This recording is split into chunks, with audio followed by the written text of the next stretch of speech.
Buongiorno ragazzi, riprendo oggi una riflessione con voi già iniziata l'anno scorso sul tema della liberazione. Siamo all'indomani della festa della liberazione dell'Italia.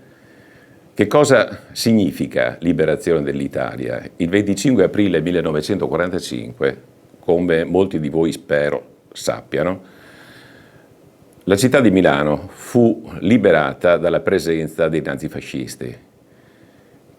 I tedeschi se ne andarono e arrivarono i liberatori, ossia l'esercito anglo-americano e i partigiani.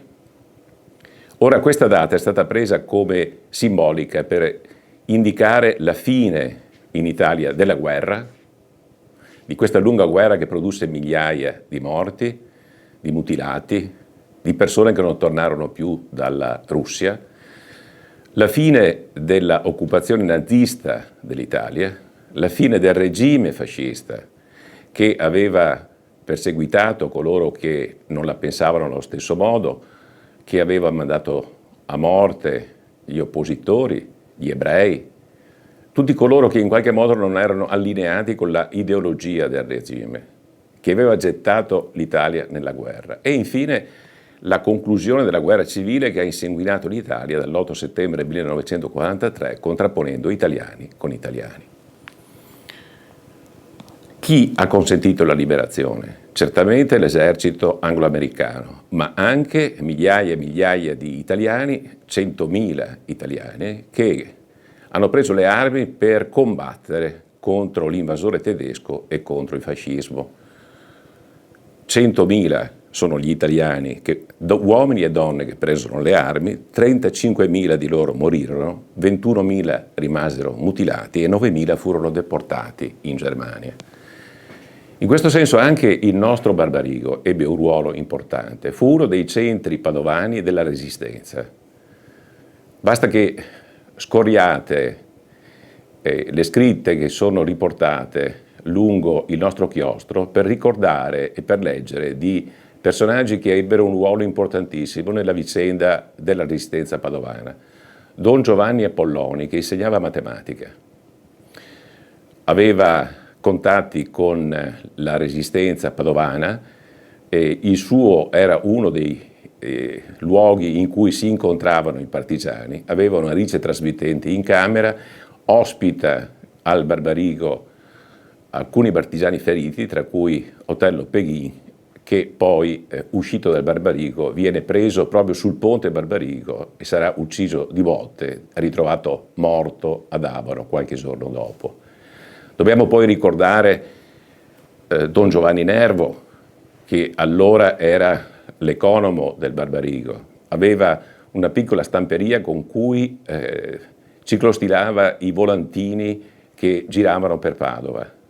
E dobbiamo poi ricordare Luigi Frasson, anch'egli impegnato nella Resistenza a suo modo e con i contatti con le brigate cattoliche.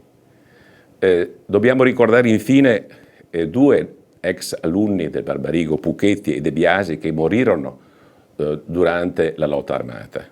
Ma accanto a quanti morirono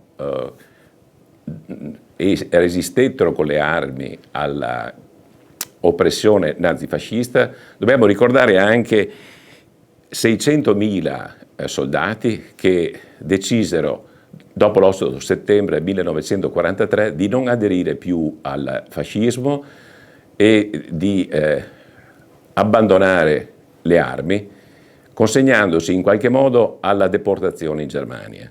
600.000 soldati italiani decisero di non servire il nazifascismo e 50.000 di loro morirono in Germania di fame e di stenti.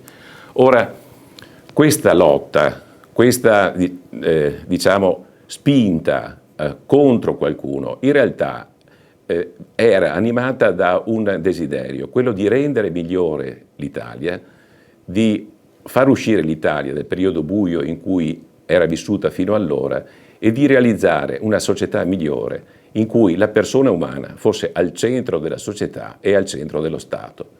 E così è stato. Quindi la liberazione non è stata soltanto una liberazione da qualcosa, ma una liberazione per un'Italia migliore. E questa Italia migliore la ritroviamo nella nostra Costituzione.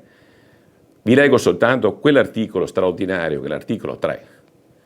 Tutti i cittadini hanno pari dignità sociale e sono uguali davanti alla legge, senza distinzione di sesso, di razza, di lingua, di religione, di opinioni politiche, di condizioni personali e sociali. È compito della Repubblica rimuovere gli ostacoli di ordine economico e sociale che, limitando di fatto la libertà e l'eguaglianza, impediscono il pieno sviluppo della persona umana e l'effettiva partecipazione di tutti i lavoratori all'organizzazione politica, economica e sociale del Paese.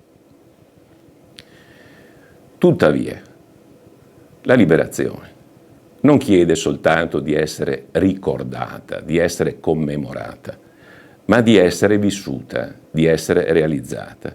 Perché i principi della nostra Costituzione, quello per esempio che vi ho appena letto, per i quali i resistenti hanno combattuto, non sono ancora un bene comune.